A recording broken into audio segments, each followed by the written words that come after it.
নিজের স্বামীর অপমানের চরম বদলা নিল এবার নিজের পরিবারের কাছ থেকে মীনাক্ষী। হ্যাঁ বন্ধুরা, ভিডিওতে লাইক দিয়ে দেখতে থাকুন। যে মুহূর্তে কিনা রায়ের মা বিক্রমকে আটকে দিয়ে বলতে থাকছে, দাঁড়া বিক্রম, যাকে বিয়ে করেছে তার যদি সম্মতি থেকে থাকে তাহলে আমরা আপত্তি করে কি করব বলতো, যেখানে কিনা তুই নিজেই তো দেখতে পাচ্ছিস যে তোর বোনটা এতটাই নির্লজ্জ বেহায়া নিকৃষ্ট হয়ে গিয়েছে যে যার ফলে কিনা ওর বিন্দুমাত্র মাথা কাজ করছে না। ও তো এখন রীতিমতো এই ডাকাতটার ভালোবাসায় হাবুডুবু খাচ্ছে। ও একবারও বুঝতে পারছে না যে ওর ভবিষ্যৎটা রীতিমতো অন্ধকারের দিকে চলে যাচ্ছে। অন্যদিকে নীলাঞ্জনা বলতে থাকে যে ও আমার ভবিষ্যৎটা এখন এই লোকটার কাছে বিয়ে হওয়ার পর অন্ধকারের দিকে চলে যাচ্ছে, আর আগে আমার ভবিষ্যৎটা কোথায় উজ্জ্বল ছিল মা আমাকে দেখাতে পারবে? এমন একটা এক্সাম্পল আমাকে দেখাও না। তোমার বড় মেয়ে তো রীতিমতো আমার জীবনটাকে উচ্ছন্ন তুলে দিয়েছে, আমার জীবনটাকে শেষ করে দিয়েছে, জ্বালাপালা করে দিয়েছে আমার জীবনটাকে। আমার প্রথম ভালোবাসা, আমার সৌর্যকে আমার কাছ থেকে কেড়ে নিয়েছে। অবশেষেও আমার সংসার, আমার সুখ, আমার স্বামী সব কিছু কেড়ে নিয়ে আমাকে নিঃস্ব করে দিয়েছে। তাতেও ও কোনো মতে শান্ত হয়নি। এবার যখন কিনা আমি ভালো আছি, আমি নিজের মতো করে নিজের জগৎটাকে গুছিয়ে নিয়েছি, এবার ও এবং তোমরা সকলে মিলে উঠে পড়ে লাগলে আমার এই জগতের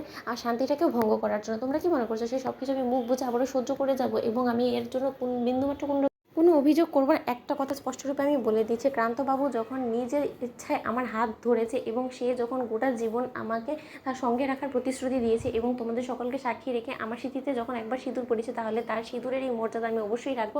আমার জীবনের শেষ নিঃশ্বাস পর্যন্ত আমি এই ভালোবাসার মানুষটাকে আমি আমার সর্বোচ্চ দিয়ে হলো তার সম্মান আমি রক্ষা করব। এবং আমার কোনো কারণে যদি তার সম্মান ক্ষুণ্ণ হয় তাহলে কিন্তু আমি সেটা কোনো মতে মুখ বুঝে বরদাস্ত করবো না। আর দাদাভাই, এরপর তুই যদি আমার স্বামীর দিকে তেড়ে আসিস তাহলে আমার থেকে খারাপ কেউ হবে না। আমি কিন্তু ভুলে যাবো যে আমি তোর ছোটো বোন এবং আমার হাত উঠে যাবে এবার তোর উপরে। অন্যদিকে বিক্রম বলতে থাকে যে তুই আমার ছোটো বোন হয়ে তুই এসব কথা বলতে পারলি, তোর একবারও মুখে বাঁধলো না? অন্যদিকে মীনাক্ষী বলতে থাকে যে না, আমার মুখে বাঁধবে না, কারণ তোরা যে মানুষটাকে অপরাধী, যে মানুষটাকে তোরা ডাকাত বলছিস না, সেই মানুষটা আমি বলবো তোদের সব কটা শিক্ষিত মানুষের থেকেও যথেষ্ট পরিমাণে ভালো। কারণ ওর মধ্যে পেটে বিদ্যা ওর কম থাকতে পারে, কিন্তু তার সত্ত্বেও ও সত্যকার অর্থে সত্যকার প্রজাতির একটা মানুষ। কারণ ও যদি মানুষের মতন মানুষ না হতো না, তাহলে এই নীলাঞ্জনাকে কেউ কোনোদিনও বদলাতে পারেনি।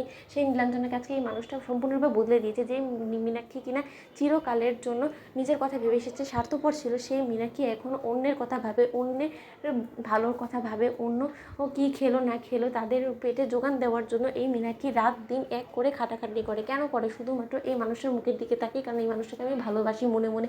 হ্যাঁ, এখনও হয়তো এই মানুষটাকে কোনোদিন আমি মুখের উপরে বলতে পারিনি, কিন্তু আজ আমি চিৎকার করে সকলের সামনে বলতে পারি যে আমি এই মানুষটাকে ভালোবাসি এবং এই মানুষটা আমার স্মৃতিতে যখন সিঁদুর পরিয়েছে তাকে আমি স্বামী হিসেবে গ্রহণ করলাম। এবার বল, তোদের কারো রকম কোনো আপত্তি আছে? যদি আপত্তি থাকতো তাতে তোরা কিচ্ছু করতে পারবি না, কারণ আমি নিজেই একজন অ্যাডাল্ট এবং আমার কাছে আমার ভরসার একমাত্র মানুষ হলো গিয়ে এই লোকটা। এবং এই লোকটা যতক্ষণ পর্যন্ত আমার পাশে আছে না, ততক্ষণ পর্যন্ত আমি গোটা পৃথিবীর সঙ্গে লড়াই করতে পারবো, গোটা পৃথিবীর সঙ্গে আমি যুঝতে পারবো, কারণ আমি খুব ভালো করে জানি যে এই মানুষটা শেষ অবধি আমার সঙ্গ দিবে। তো বন্ধুরা, ভিডিওটি ভালো লাগলে একদম শেয়ার করে সাবস্ক্রাইব করতে ভুলো না।